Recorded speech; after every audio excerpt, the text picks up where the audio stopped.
And then fourth, we human, human beings. Generally we talk about the four major suffering, the suffering of the birth.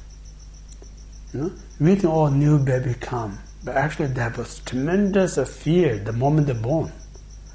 The moment they're born, they feels like they fall into the cliffs.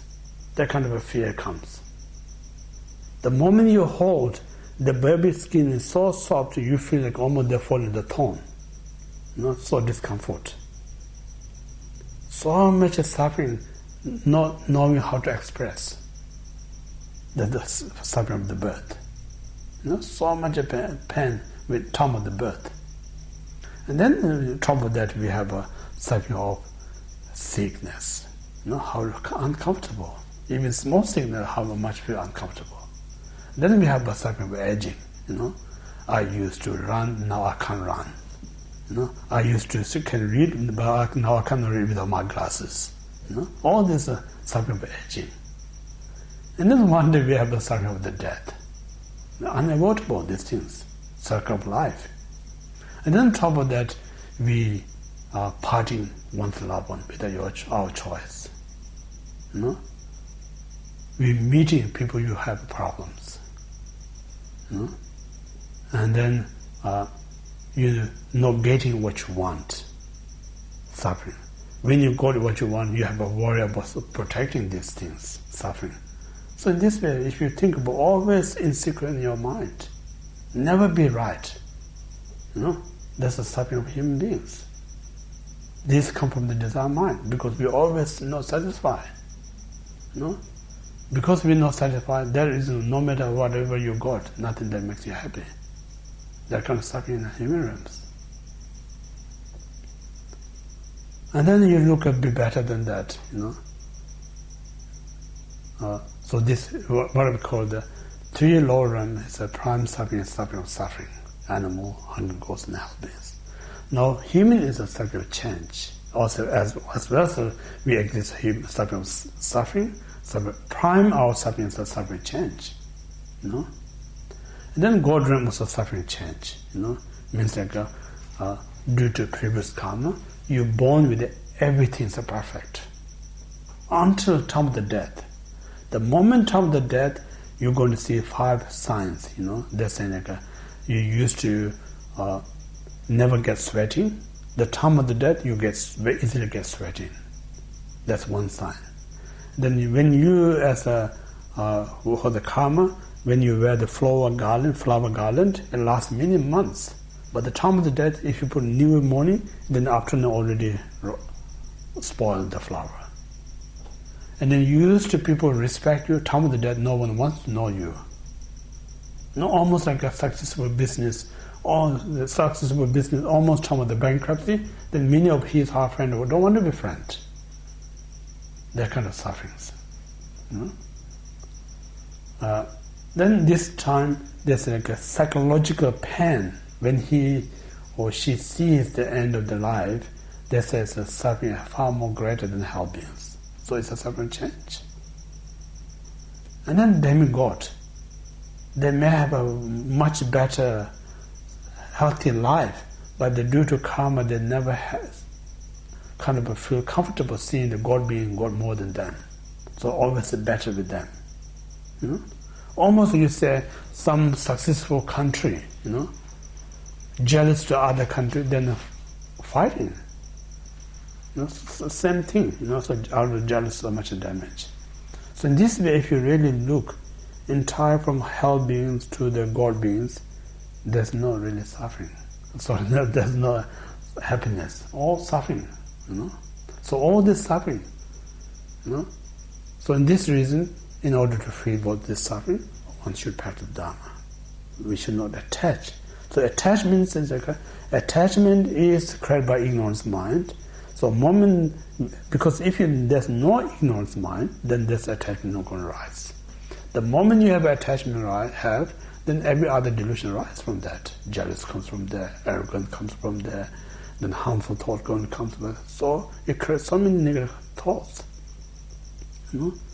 So these are what we talk about the suffering of 6 realms. Then form and formless realms, there are no visible type of suffering or suffering change, but they have this what we call the seed of suffering, so we call the suffering pervasive, exist. Then on top of human being also we have a suffering of suffering, we have a suffering of change, we have a suffering pervasive. Suffering pervasive means like we put all this effort, this life, do all sorts of things. Then one day, everything you accumulated have to leave behind without your choice. You can't take anything with you. No? That's one, suffering pervasive. Another is like we always start something, never be end. No? And then life is just run out, just planning something, one after another. No? So whole life is planning. Even time of the death, still that plan is not finished. Then you start all working next life. No? So never be finished. I'm always saying like we think, oh, I'm looking for the end, this life here, and then I'm going to start a new one next year. Then next new year comes, and then start, and then you're looking for that end of the year, looking for another one. So we just kind of year after year, but actually they're getting older and older one day. What I really achieved? Nothing much. You know?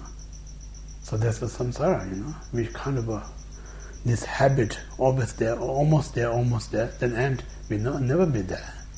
That's kind of sort of conditions. So these are we call the force of samsara. You know? If you know the force of samsara, then much greater reason not to attach. You know? I'm saying drug is short time, it's very pleasurable. Alcohol is very pleasurable. Smoking is pleasurable. You know? Telling lies is pleasurable. You know? Stealing is very pleasurable because you get what you want.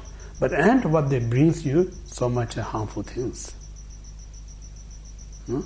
So second tiny pleasure, we're creating such an enormous suffering. That's not wisdom. No? That's the completely ignorant mind. So in this way, to prevent that, one need to have a wisdom. You know? So that's the reason one need to practice Dharma. Yeah? So that's the just general kind of talk about the suffering of samsara.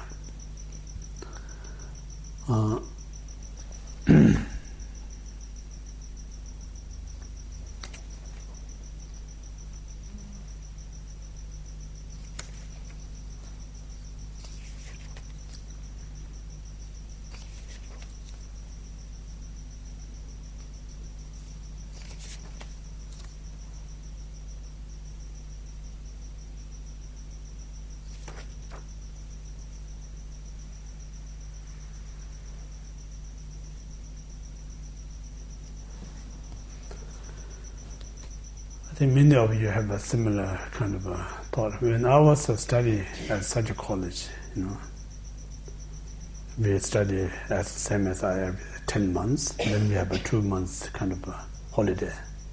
So before holiday comes, all students will be talking about, we're excited about holiday. While I'm holiday, I'm going to do this and do that. You know, so much planning before we reach there. The moment we get a holiday, we're so distracted, everything forgot. You know? Nothing is done what we want to do. Then come back, you know, we so regret it. And then next holiday comes, we talk exactly the same thing, nothing new. You know? Then again we wasted. So in this way, 10 years we planning, done nothing. You know?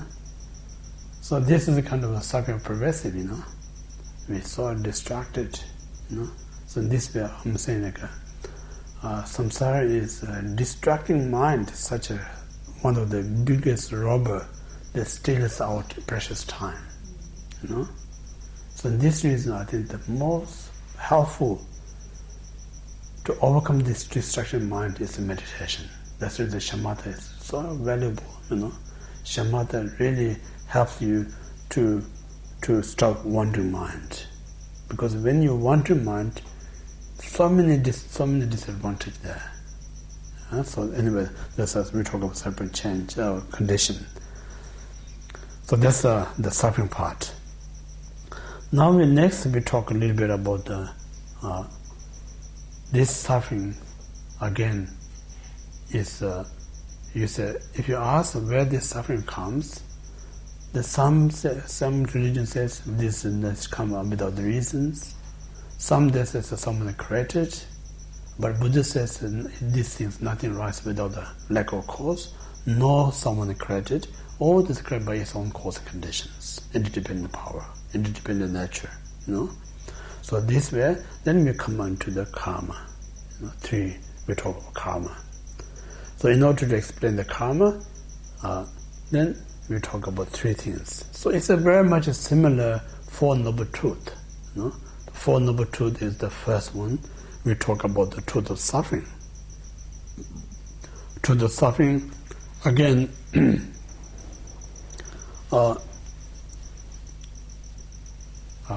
Ayadeva also stated in 400 stance. Ayadeva, I think. No, sorry. It's a Nagarjuna stated in a letter to a friend. The four mindfulness. The mindfulness of body. What he's referring is like every human beings, he said, reality is a suffering.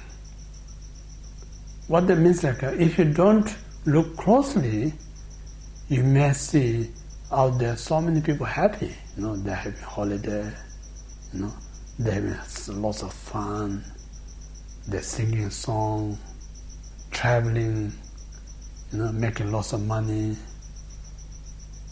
Everything, one hand they look very successful. But if you really look each of these successful whatever happening, there's so much suffering, but we don't see it. Even they themselves can't see it, recognize it. So in this reason, Nagarjuna said, if you look closely from homeless person to the most rich person, from ordinary person to the most intelligent person, if you look closely, everyone experiences these three types of suffering, time to time. Suffering of change, suffering of progressive. You're not going to find one single person who not experience these three. So in this way, you never think about I'm perfect, I'm healthy. The moment you think I'm perfect, healthy, you get distracted in your mind. I'm temporarily all right, I'm temporarily healthy, but it's not really healthy because my mind is fully dependent on the cause and condition. One single thing go wrong, I'm in trouble. So in this way, one need to always mindfulness. I'm ordinary beings, I'm suffering. So this suffering is not going to go away if I don't create the antidote. So that's anyway. The first one is mindfulness. Every human being is suffering. And then second, every phenomena, moment to moment die. Nothing is permanent. So don't think anything that you love going to last. Nothing that lasts. Everything gets changing moment to moment. If you have this wish to sit for a long time, that's completely wrong view. There's no exist any cause that keep you long, because everything is dying moment to moment. That's the second impermanence. Then third one, we label everything: cup, flower, house, art. But the reality, there's no exist in its own state of a flower or cup. Just we label them. It's nothing exists. If these things exist its own nature, we no need to study these things. Because we label, then we have to teach them this means this, that. So there's nothing exists its own reality, such as a cup and a flower, art, house, and so forth. So it's the selflessness. And then the fourth, our physical body is made up from flesh, bone, parts. Nothing is clean. So due to what we call ignorance, we think human, when we are doing such well, we think it's happy. and we think our mind is permanent. We think phenomena is real. We think that everything is clean. But the reality, this very four wrong perception, something suffering we see as a happiness, impermanent we see as a permanent, uncleanness we think is a clean, selflessness we think is a self. So these four misconceptions creating all sorts of negative karma. That leads to us suffering. So this reason we call the lack of understanding the absolute reality. So in this way, one need to be mindfulness. The mindfulness means what? Mindfulness means when you feel good, don't feel so attached. You think I'm still human being, I'm suffering. Realize it. If you realize you're suffering, you're going to do something to overcome the suffering. Lots of time just think about what obstacle for the Dharma, if you think about it. The obstacle of Dharma is when something going well samsarically, you feel all right, almost you don't need the Dharma. You feel I don't need the Dharma. So it becomes an obstacle because you lack of awareness. You're distracted, you think it's right, but it's actually not right. So there's a lack of mindfulness, become distracted from the Dharma mind. And then second, things we love, we think is going to be lost. But nothing is lost. Moment to moment it changes. So we need to mindfulness. If you have a mindfulness moment to moment, when things, what they're really saying we're not saying you don't care anything because no one going to last next minute. We're not talking about that. What we're saying because nothing lasts, while you have this, you should enjoy. The moment it's gone, don't be disappointed. Because that's the reality. The reason we're disappointed because we don't understand the reality. Because our habit, our ignorance wish to last for long. When then phenomena not exist as you wish, then you get disappointed. But if you train, you realize this is not going to last, then nothing to be disappointed. I always train we all know consciously rainbow is made up from few cause and condition, but this is not going to be the last. When the rainbow disappears, we're not going to be disappointed. So same thing, every phenomena that beautiful that you have, while it's appearing in front of you, you should enjoy, but don't attach. Once it disappears, just let go. So this is one kind of impermanent. Impermanent means you should remain moment to moment. Don't dwell in the past nor in the future. Then third, don't be too much obsessed. Based on the level, you should have this my cup, this is a better cup. Nothing is a reality. It's just a level. No different this cup or some other cups. No different this flower or some other flower. No different this cloth than some other cloth. If you so much attach your idea, your identity, then something misplaced, change, you can't accept. That's the reason we saw inflexibility. We saw inflexibility. The reason we don't understand the reality. Why enlightened being or such great masters saw flexibility? Because they don't have attachment. So whatever comes, they feel all right. We know all right. We need to have what I want. It's not good enough somebody make me something what they want. So this is we saw inflexibility. So lack of understand the reality. So this way we need to understand the selflessness. So these three I think more important. The first one, understand the suffering. Second is important, the impermanent. Third is important, is a selflessness. Then fourth, the unclean and clean, I'm not sure that much. So if you talk about certain attachment to someone, then we're kind of blind, so everything's clean.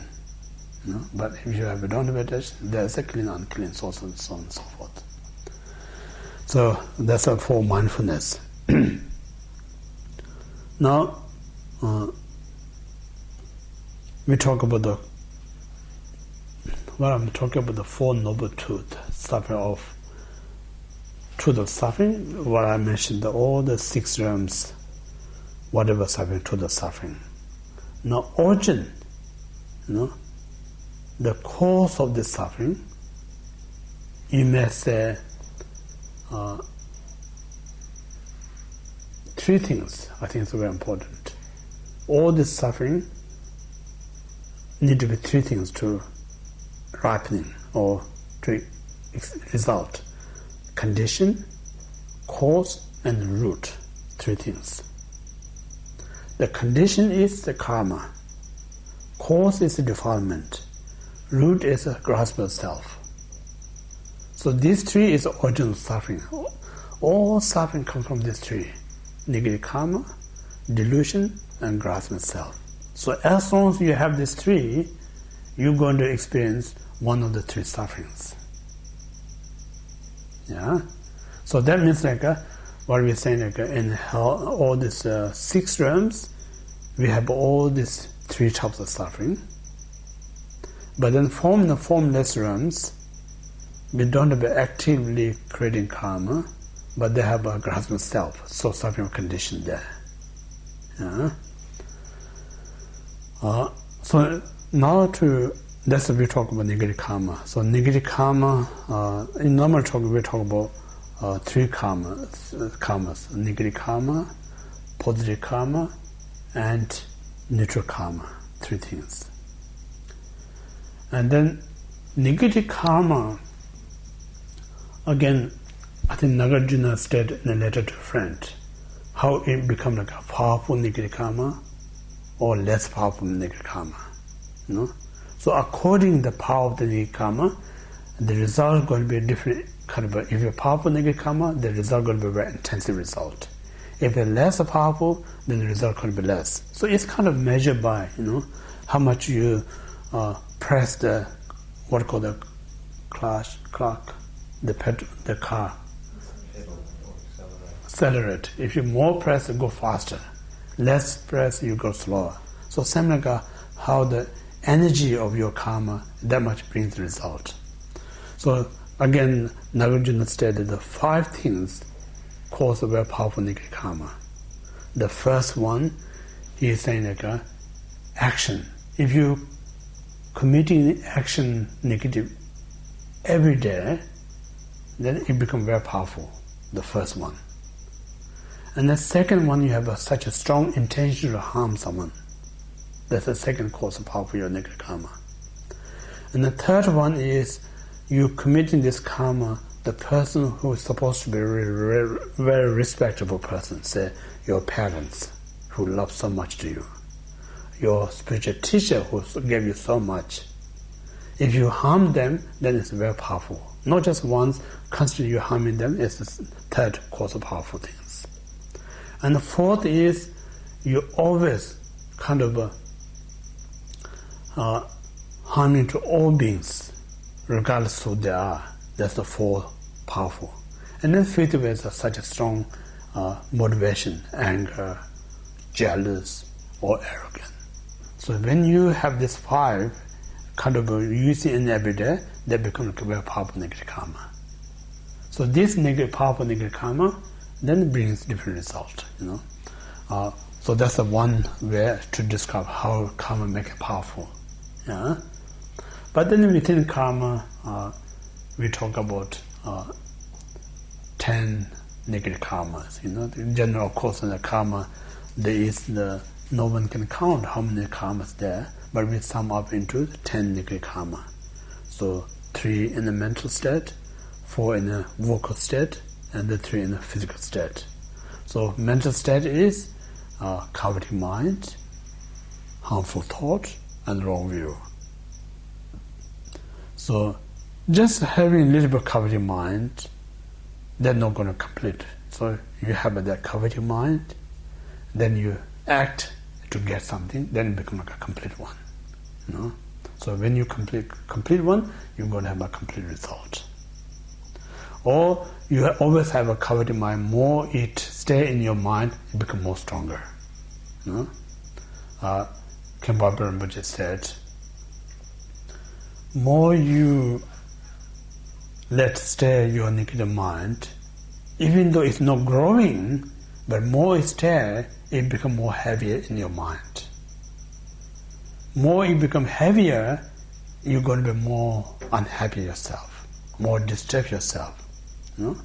So it means like when I have something negative, my negative is not growing, getting stronger, but I have the same negative every day, but and that very tiny negative every day, enough end of the week to what I call that, put me off.